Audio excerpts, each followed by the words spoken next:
Talk my shit again. What it do? This is the Talk My Shit Again podcast. I'm your humbly hostile host, Cassius Cliff. If you have not done so, please like, share, subscribe, as well as comment. It goes a long way. Thank you in advance. But as you saw in the opening montage, and as you should know by now, it is week 9. We're in Philly going against the Jacksonville Jaguars, and this is a game and a matchup full of storylines. I mean, we're going against a former coach that used to coach our team that led us to our sole and only Super Bowl victory. I mean, the guy has a statue outside the stadium. If you need to know who Doug Peterson is. But aside from that, we're not only going to be wearing the Kelly green, you see it on my dome piece, we're going to be honoring, for the third time in my podcast history, we're going to be honoring one of our Eagles legends in LaShawn Shady McCoy. And you see the numbers. If you do not know the numbers, that shit is not really, I don't think the numbers really tell the story. The numbers are cool. They're actually pretty great. I mean, this is a guy that was led the league in rushing. I think he led the league in touchdowns one year. All pro with us. But you're talking about an Eagles legend, and really, this is a guy that has banged the table for the Eagles every opportunity he gets.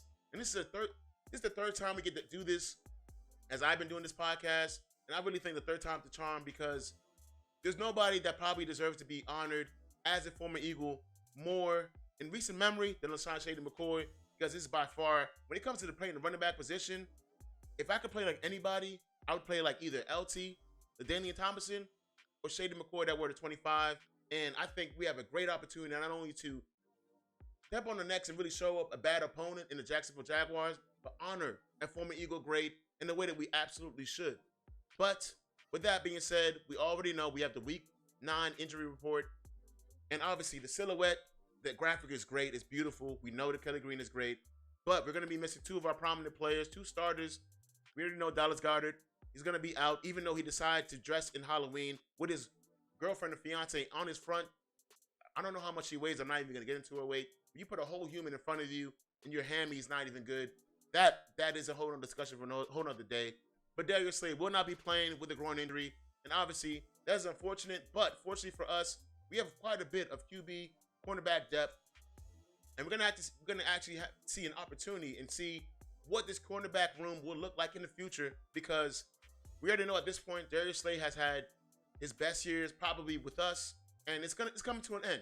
The guy is just not who he used to be. And on tomorrow at 4:05, I believe in Philly, we're going to have an opportunity to see what this DB room would look like with what we have out there. That is the future of this Eagles defense, and I think we're going to be able to see it very quick, and we're going to be able to determine if we're in trouble or we're set up for success for the foreseeable future. Get into the content.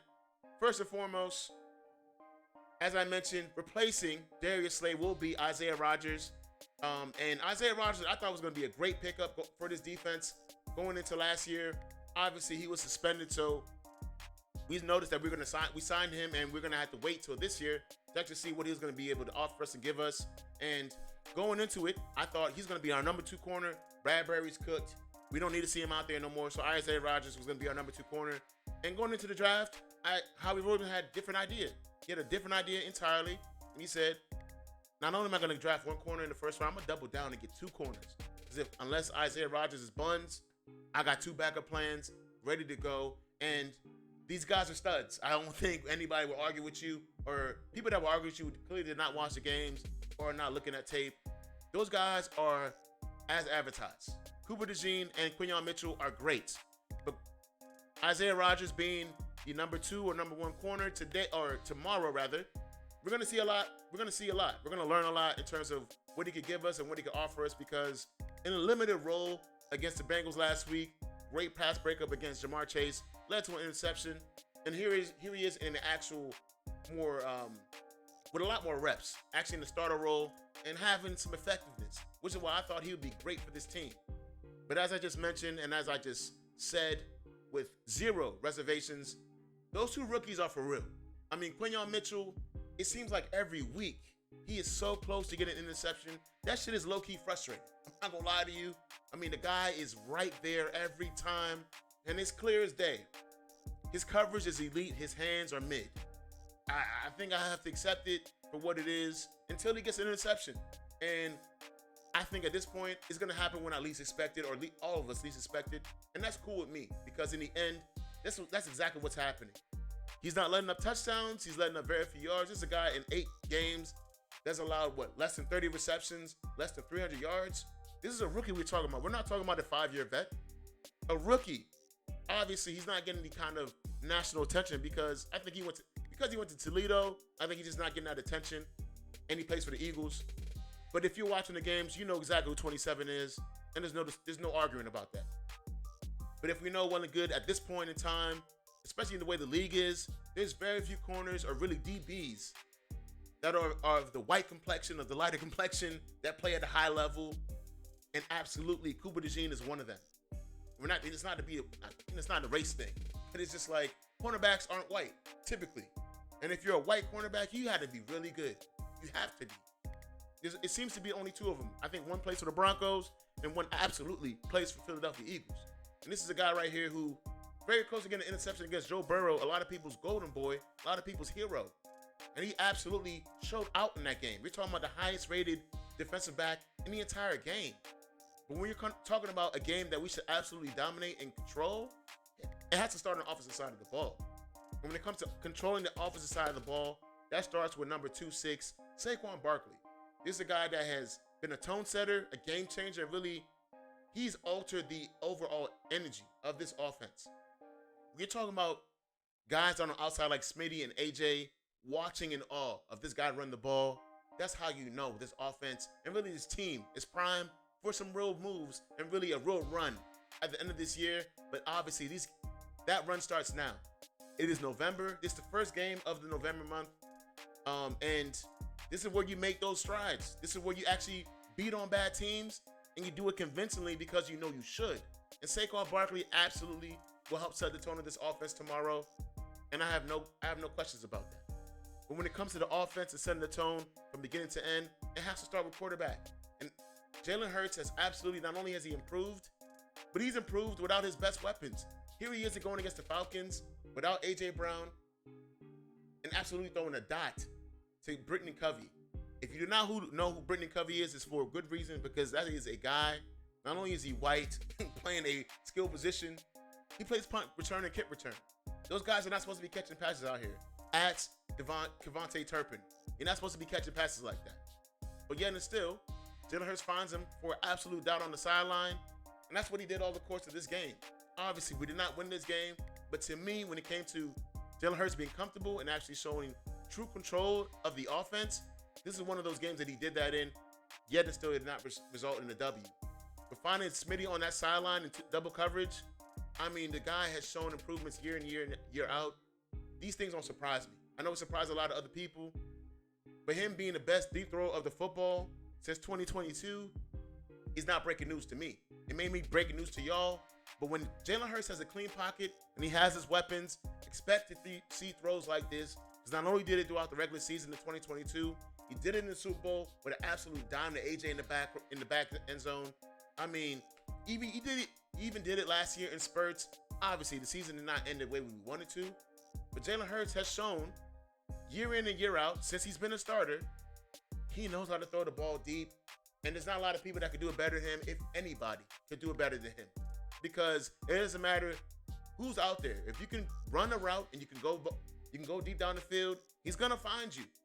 More times than not, he will find you. Single coverage, double coverage, it don't matter. He's one of them ones, and I think at this point, it needs to be cemented, because he has a lot of tape doing this. It doesn't matter if it's Smitty, AJ, you saw Deshaun Jackson, a guy who's been retired for 2 years. I mean, what are we doing here? What are we talking about? I'll tell you what we're talking about. We're talking about one of the best deep throwers of the football in the entire NFL. And his name is Jalen Hurts. NFL. And his name is Jalen Hurts. With that being said, I firmly believe going against the Jacksonville Jaguars, against a guy like Doug Peterson, who I do respect and I do appreciate him for bringing the first Super Bowl to our team, we're going to roll y'all boys. It's not even going to be competitive without a guy like Christian Kirk, a guy like Brian Thompson hurt. I don't think it's going to be really competitive. And if it is, we got a lot to be concerned with, because this team is not a good team. The Jacksonville Jaguars is absolutely a dumpster fire of a franchise and a football team, and we need to take them out like the trash that they are. At this point, I'm going to call it 28-13, Philly in Philly, very convincingly, and that's going to be ball game. Obviously, time will tell. We play at 4 or 5 in Philly because we got moved out of the Sunday night slot. But we're going to be in all our glory in Kelly Green, and I cannot wait. I really cannot wait. And actually, I want y'all to listen to this clip because I need y'all to hear what's going on and really what's circling around. You see Jalen, is he arguably the best deep ball passer right now in the NFL? I would say yes. And I know he really likes doing it. I've talked to some people up there, and I know he really feels comfortable throwing the deep ball.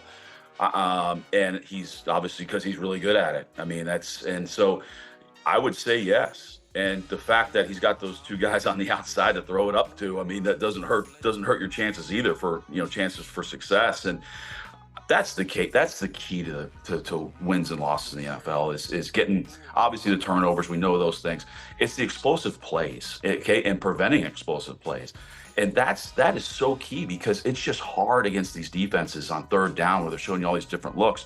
If you have let's say you have a 12-play drive, all right, more than likely you're going to get 2 to 3 third downs in there. One of them's going to be a 3rd and 8, 3rd and 9, all right? So it's just be able to eliminate plays, okay, and to get those chunk plays, maybe a gain of 30. That's 3 first downs, and it really gives your chance for success a huge raise.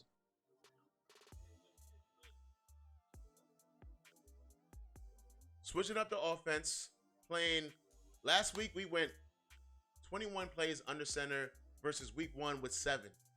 That is a 300% increase.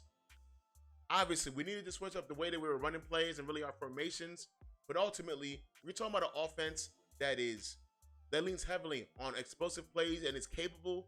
You are talking about the number one offense when it comes to explosive plays with 11 explosive plays. In Philadelphia Eagles, expect to see a lot more this Sunday because the Jacksonville Jaguars are by far one of the worst pass defenses in the entire football league. And we should be able to show that again tomorrow in Philly. And if we don't, we got a problem.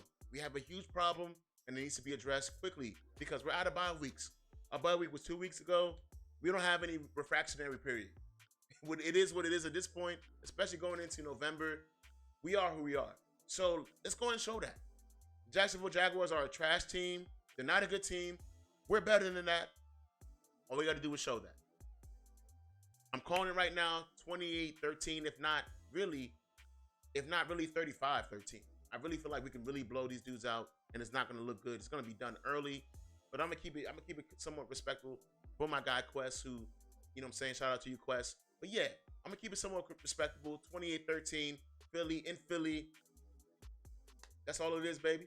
With that being said, this is the Talk My Shit Again podcast. I'm your humbly hostile host, Cassius Cliff. We out to the next one.